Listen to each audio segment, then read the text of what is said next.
Good morning, class.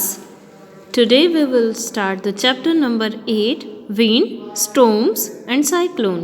In this chapter, we will study about some natural phenomena like rain, thunder, lightning, winds, storms, cyclone, etc. है ना। और ये भी पढ़ेंगे कि ये फिनोमिना कब अकर होता है। ठीक है, मतलब ये कंसेप्ट्स या जो भी थंडर, लाइटनिंग है, विंड है, स्टॉर्म्स है, ये कैसे जनरेट होता है और कब कब होता है। ठीक है, इससे पहले हम पहले से ही एयर के कुछ प्रॉपर्टी को समझेंगे कि एक्चुअली एयर होता क्या है और एयर की प्रॉपर्टी क्या होती है, क्योंकि यहाँ पर कुछ बेसिक फॉर्मूला जैसे कि साइक्लोन्स है, स्टॉर्म्स है, विंड्स है, ठीक है, इन सब के होने का रीज़न एयर होता है। तो यहाँ पर इन सब का जो बेसिक रीज़न है वहीं से हम स्टार्टिंग करेंगे। Air is around us. Now you know that air is a mixture of colourless, odourless and tasteless gases. ठीक है, एयर क्या है?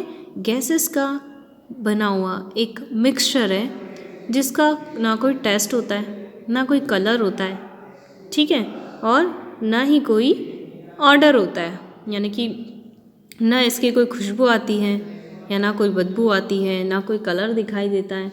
जैसे हम जहाँ भी बैठे हमारी सराउंडिंग में एयर है, तो क्या आपको एयर की कुछ भी कलर या फ्रेगरेंस या ऑर्डर या टेस्ट समझ में आता है? नहीं। नाउ हमारी अर्थ के सराउंडिंग में जो एक लेयर है, जो एक ब्लैंकेट की तरह हमारी अर्थ को कवर अप कर रखा है, वो जितनी भी गैसेस है उस गैसेस का एक ब्लैंकेट कहलाता है हमारा एटमॉस्फेयर।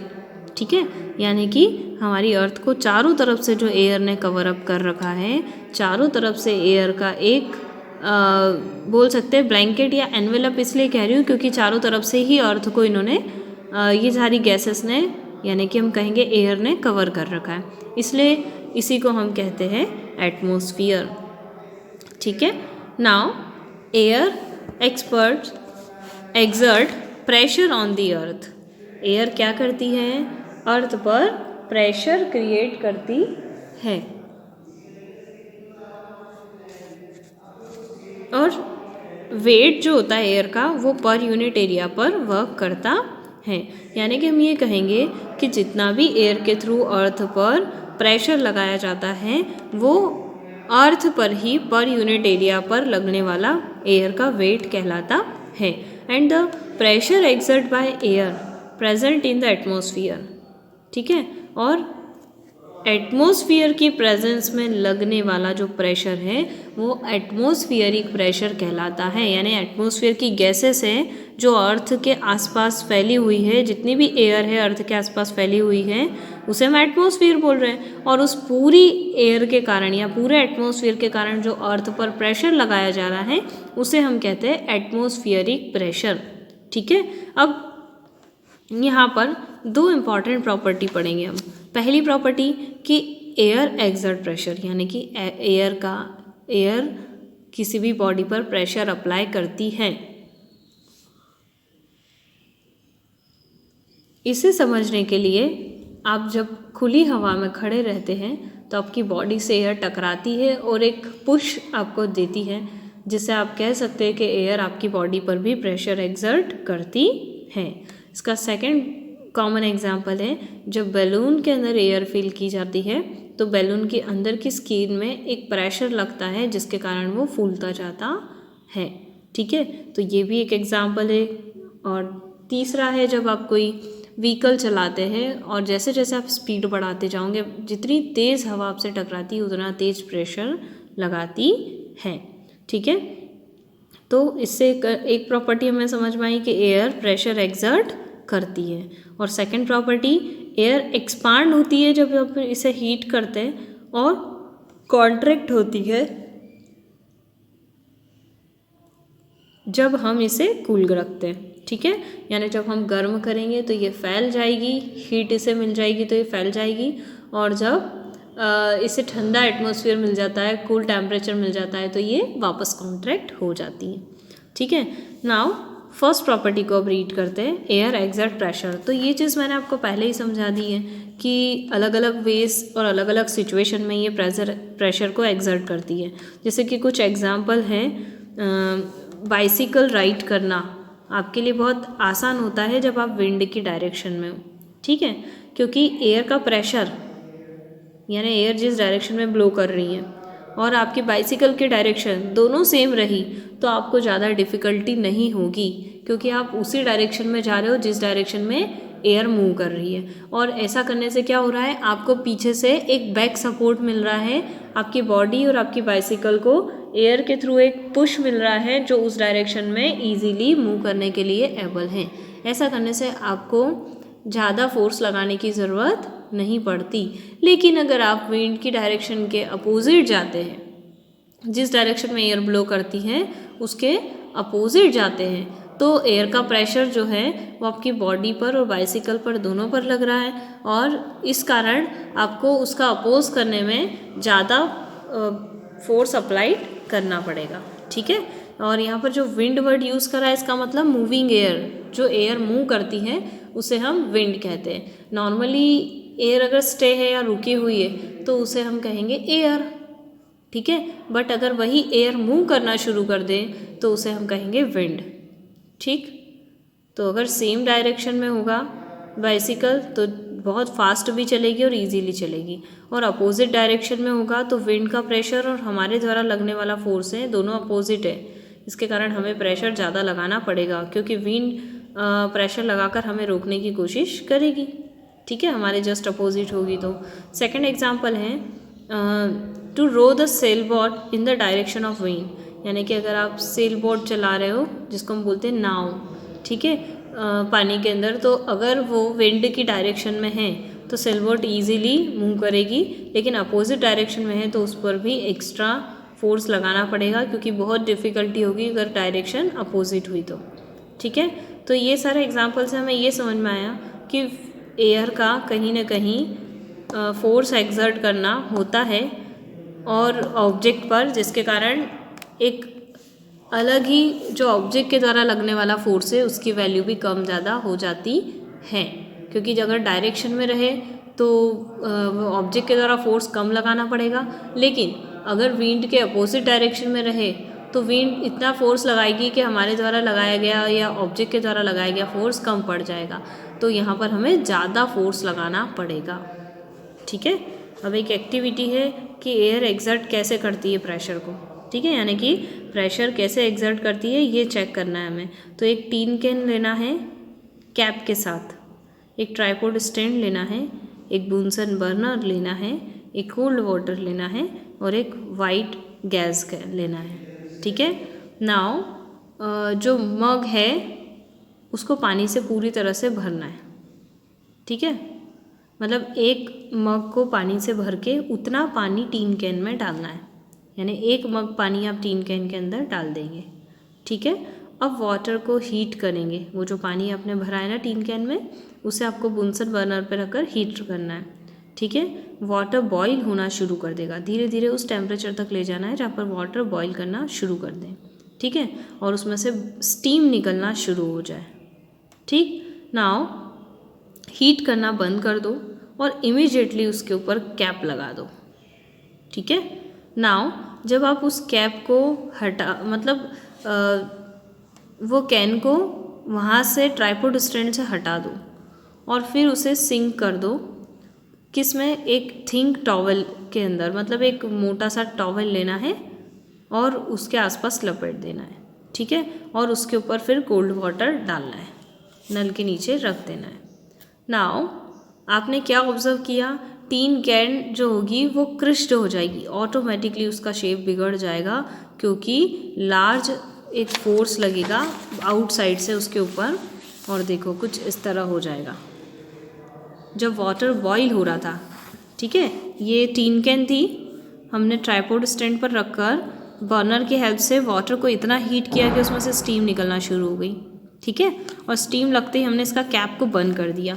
तो देखो क्या हुआ, कैप को बंद करने के बाद हमने कपड़े से इसे साफ़ किया टॉवल से और फिर इसको ठंडे पानी के नल के नीचे रख दिया, ठीक है।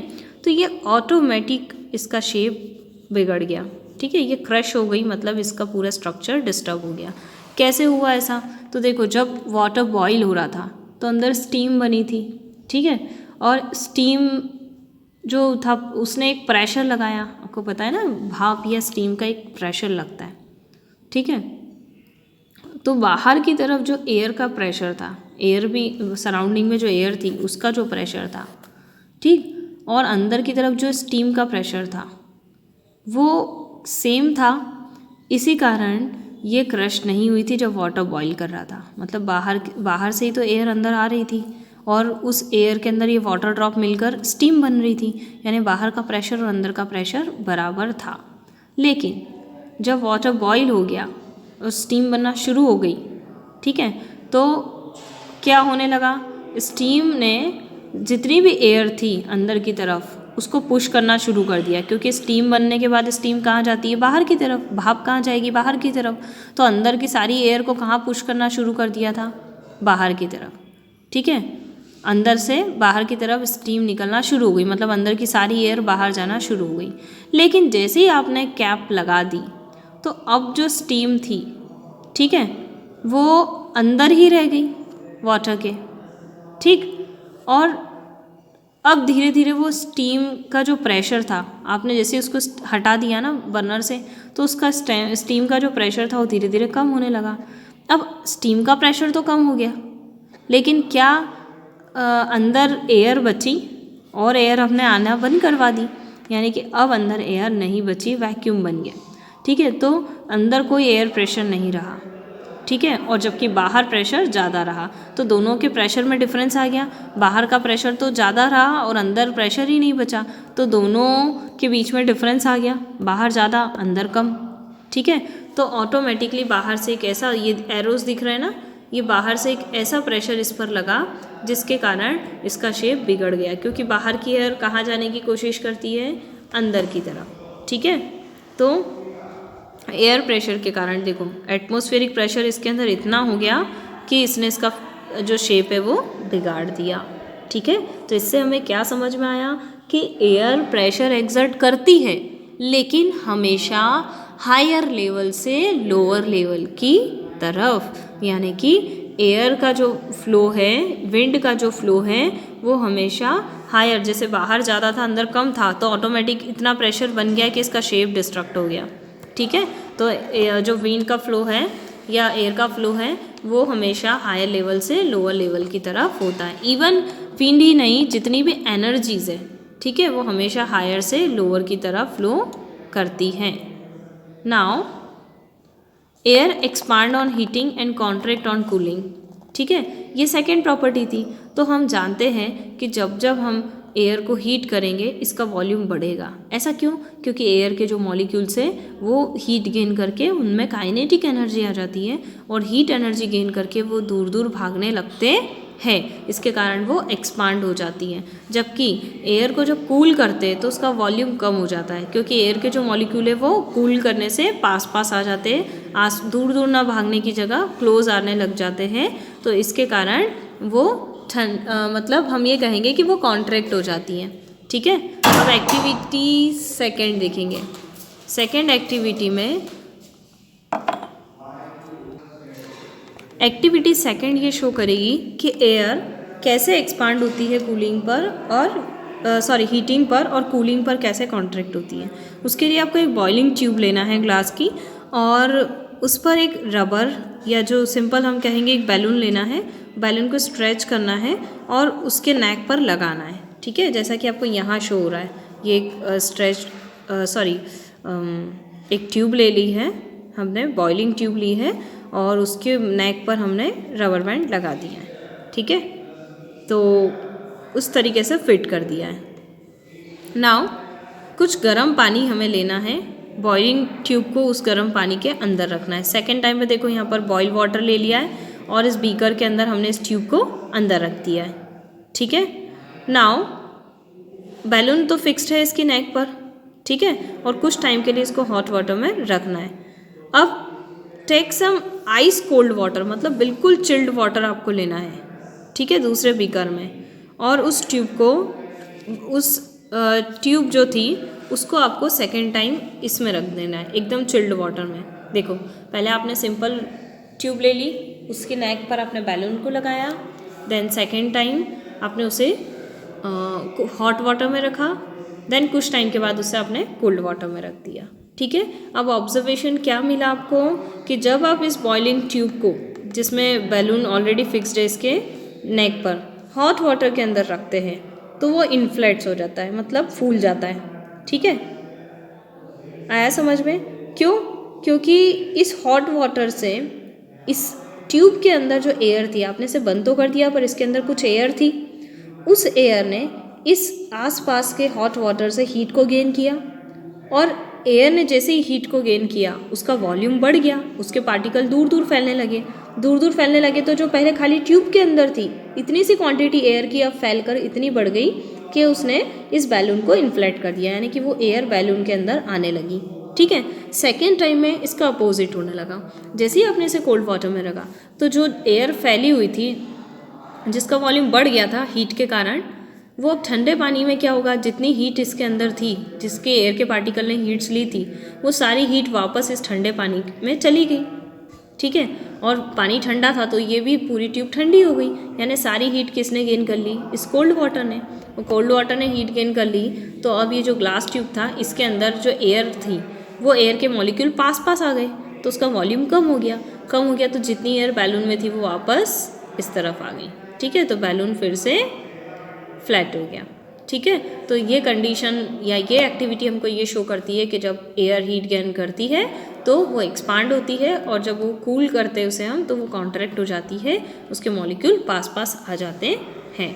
ठीक है, नाउ नेक्स्ट लेक्चर हम पढ़ेंगे कि हॉट एयर कोल्ड एयर से कैसे हल्की होती है, कुछ एक्टिविटीज़ के रिगार्डिंग भी पढ़ेंगे। Okay, thank you.